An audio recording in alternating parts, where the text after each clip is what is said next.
Hi Michaela, it's Megan. Thank you for your video of the hips and knees assessment, and thank you for your feedback on my video of the shoulders to tips of fingers.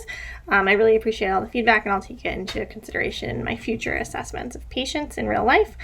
I learned a lot from your video of the hips and knees. It's not something that I am super familiar with, so it was nice to see.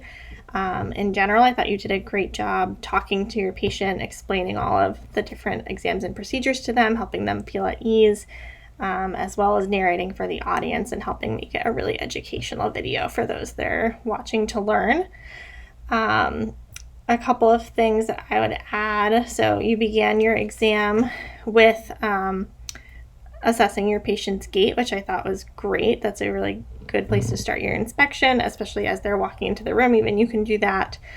I would just discuss a little bit further what you're looking for in their gait. And although she had a normal gait, what might an abnormal finding mean? And what kinds of disorders could that clue you into? The other thing that I had mentioned in terms of your inspection portion of your exam is just looking at your patient's skin. So she was wearing leggings and it was difficult to do this.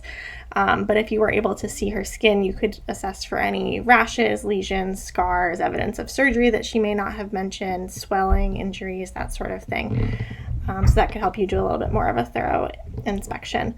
You moved on to palpation with your exam, which I thought was great. And again, you were very clear with your patient the instructions for how she should change position, what you were looking for, and you asked that it was okay that you touch all of her joints. So I thought that was really great. The disorders that you mentioned, so you talked about hip impingement and osteoarthritis.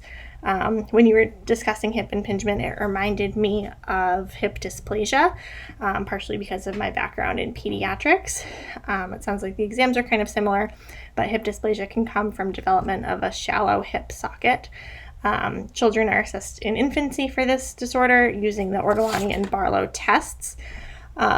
So those tests are done with having an infant lie supine and having the hips at flexed at 90 degrees. In the Ortolani test, you will palpate the greater trochanter or the hip joint as you hold the opposite hip to stabilize and abduct and apply some upward pressure. Feeling a clunking sensation in the joint would be a positive finding for hip dysplasia. The Barlow test is another test that's performed for this purpose. And again, the hip would be at 90 degrees. And then you would apply posterior force and smoothly adduct the hip to 10 to 20 degrees. And again, feeling it popping out of the socket would be a positive finding. This is something that children are assessed for in infancy, and the Barlow test is actually 99% specific for hip dysplasia. If hip dysplasia goes undetected in infancy, it can go on to cause joint damage and pain into adulthood.